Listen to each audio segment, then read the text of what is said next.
All right, let's head out on the go in Saskatoon now, where we find Mike Ciona getting ready for the long weekend.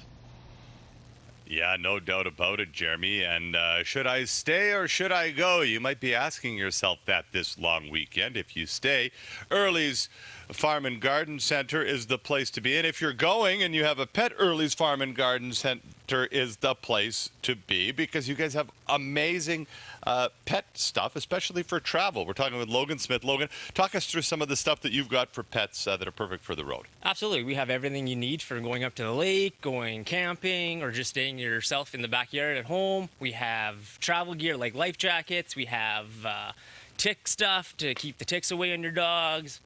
Anything from cooling vests, dog beds, dog blankets. Over here we have anything to keep your backyard clean from all the pesky ticks out there. Yeah, it's really, really cool. And stuff maybe that people don't think about, maybe if they're heading out to the lake or going on a trip. Well, maybe I don't think about it because I don't have a pet. I'm sure if you have a pet, you've got a whole plan. But spring is a great time to kind of have a little look at your inventory and maybe pick up a couple new items. Absolutely, yes. And also we have lots of great toys, floating toys, anything to play fetch in the park, on the lake. If the dog is brave enough to go into the cold water, because I'm sure there's some ice on some parts of the Saskatchewan here. But come on in, and we have everything you'll need for the long weekend. Nice. Now, I did want to ask you one more question, because you said the word ticks, and I know that prevention is worth way more than medicine, right? How important is that, and how do we prevent ticks? Absolutely. Ticks are a terrible thing. We have great options to prevent ticks. If you're looking for a chemical-free option, we have great options like a tickless, or we have chemical options which you put onto the dog's back into the back of the neck, and they work great. Perfect. Well, there you go. A little bit of something for the pet people in your life and for the animals in yourself. And as our May-long weekend preview continues here this morning, we're going to get a little dirt under our nails. All right, Mike, looking forward to that. We'll see you again in just a little while. Yeah. Thank you very much, Jeremy. I'll tell you what, you've heard the expression, it ain't the size of the fight and the dog, or the dog and the fight, or whatever it is, but it doesn't matter, because after winter, if your dog peed all over your lawn, you need this product here. We are talking all about lawn care this morning with Corey Godfrey at Early's here. And this aisle in and of itself is, we've been sitting here preparing for this for 20 minutes, and we've just touched the tip of the iceberg. Talk to me first about the after dog treatment. So the after dog treatment is a combination of humates, biochar, and beneficial bacteria. And what that does is it breaks down the ammonia in your dog's urine that's causing the damage, causing the yellow spots, and turns it into stuff that your lawn can use. So it doesn't just correct the bad stuff in your lawn, it actually converts it into stuff that your lawn can use, and so your lawn regenerates back much faster. Very cool. Now, you mentioned humates, and that's what this thing is. And if we're talking about, after a tough winter on your grass, this is kind of step one to restoring the lawn? Absolutely. So humates will do things like correct some of the damage from salt, from your, scraping off your sidewalk and whatnot. But it also puts substances in the dirt below your grass to help rejuvenate that soil so that your grass has a better chance to grow. Helps the soil hold water and nutrients better.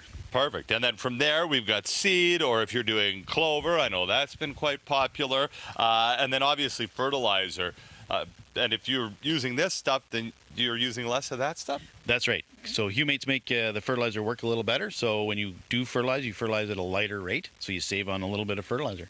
Yeah. And in terms of weed control and stuff like that, I mean, if you just overseeding, is that going to solve a lot of problems? Having a good thick lawn is going to get rid of a lot of your weed problems naturally, so you won't have to spray.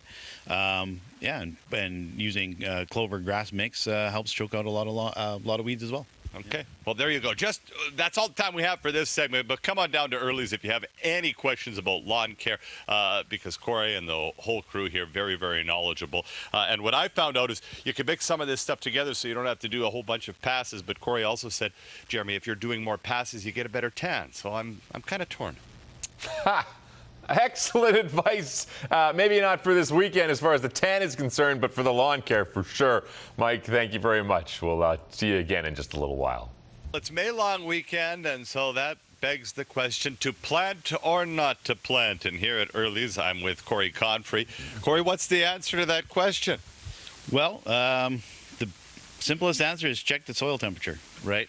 One of my customers told me that what his grandma used to do is take her shoes off, walk through the garden. If the soil felt too cold on her feet, she didn't plant. But Yeah. sometimes you got to get your stuff in. So if you are going to get it in and the weather does turn, that's where you use something like garden fleece or crop cover. You can cover your plants, keeps the frost off of them, so that if they are in a little early and we do get a turn in the weather, you're not losing everything. I love that. Absolutely. Now, what else do we need to consider in terms of early season planting here? Well, you can also plant in containers. That gives you the option to bring them in if the weather does turn. And if you have a smaller space, like a balcony or whatever, this gives you the option to still grow stuff with the space that you have. I love that, especially this one here, because obviously it expands all the way up to 4 feet, kind of comes with its own trellis, so it's really a container, all in one container. That's right. Anything that you need that's climbing, whether it's beans or tomatoes, you can definitely use that one for that. So, and then the other thing you want to do is you want to prepare your soil first. And so we have H-Start, which is made in Birch Hills. We have Epsi, which is made in Lily Plain, both Saskatchewan. Soil Builder, which is made in McCord. So again, another Saskatchewan product. This is also made in Lily Plain. These are all micro probiotics for your soil. So you want to get those in as you're planting. They'll speed up your germination and help your plants grow through the season. There you go. So many great tips here. May long weekend. Thumbs not green yet, but boy, I'm learning a lot of stuff down here at Early's. Thanks very much for the time, and you can check out more either by stopping at either their locations or on the internet, earlysgarden.com.